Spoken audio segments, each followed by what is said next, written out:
no billions of dollars have been dished out to us. That was money which was reimbursed for the services we rendered to the United States of America and its allies.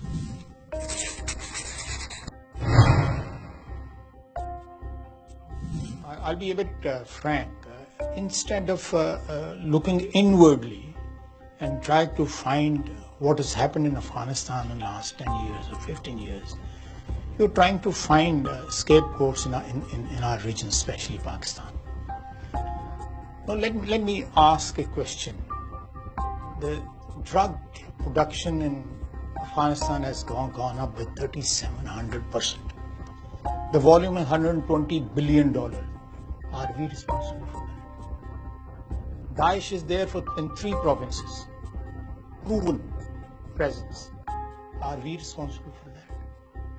40% of territory has been lost to Taliban in the last 15 years. Are we responsible for that? Abdullah and President Ashraf Ghani, they are fighting with each other. I don't want to narrate the extent of their fight, because that will be undiplomatic. Are we responsible for that? More than 100,000 American troops were there. Over $1 trillion have been pumped into that economy.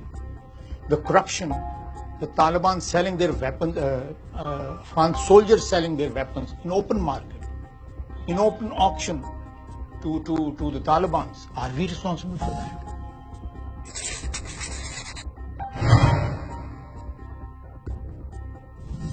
You shouldn't have left the way you left that region way back in the early 90s or late 89. You thought the Cold War is over. We are the sole superpower, so we don't have to bother about Pakistan or this region. They can go to hell. And that is what happened. We went to hell.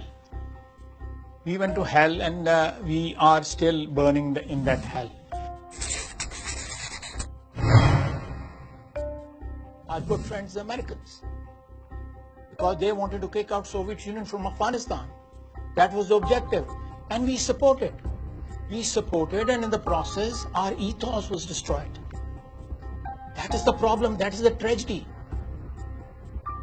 It makes my heart bleed. I have seen, I belong to the generation which has seen the Pakistan of 50s and 60s and 70s, and which are looking at Pakistan of 90s and then the last decade. Some of these things have become irreversible for us. The people you are naming, the people you are talking about, the people President Trump is talking about, as politicians or as government officials, as people who are responsible for running the country, some of these things cannot be reversed overnight. Because we inducted or we developed that sort of culture or ethos deliberately to justify an intervention, to become a proxy. Let me say it openly, to become a proxy, to legitimize that relationship which was perhaps not legitimate. Intervention in Afghanistan. So we are paying a very heavy price. Let me tell the audience, we are paying a very heavy price. A whole generation of my country doesn't even remember what was Pakistan like 30 years back or 40 years back. It was a liberal country where everybody could breathe. Different sects could live together. Minorities could live together.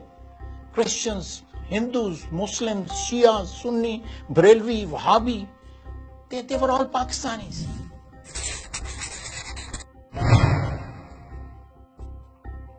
Don't blame us for Hafiz Saeeds. These were the people who were your darlings. Just only 20 years, 30 years back. They were being dined and wined in White House. And now you say, go to hell, Pakistanis, because you are nurturing these. I don't want to use the word for them.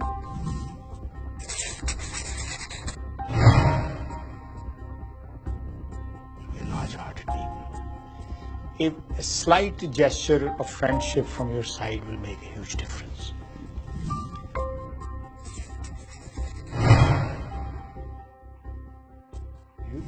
You're saying Pakistan doesn't matter to India anymore. I'm saying that if you go to Delhi, you'll hear certain strains of foreign policy saying, oh, we have Pakistan's in the rearview mirror. You know, it's all about China and East Asia for us and the United States. But they keep looking in the rearview mirror. That could be fatal, you know.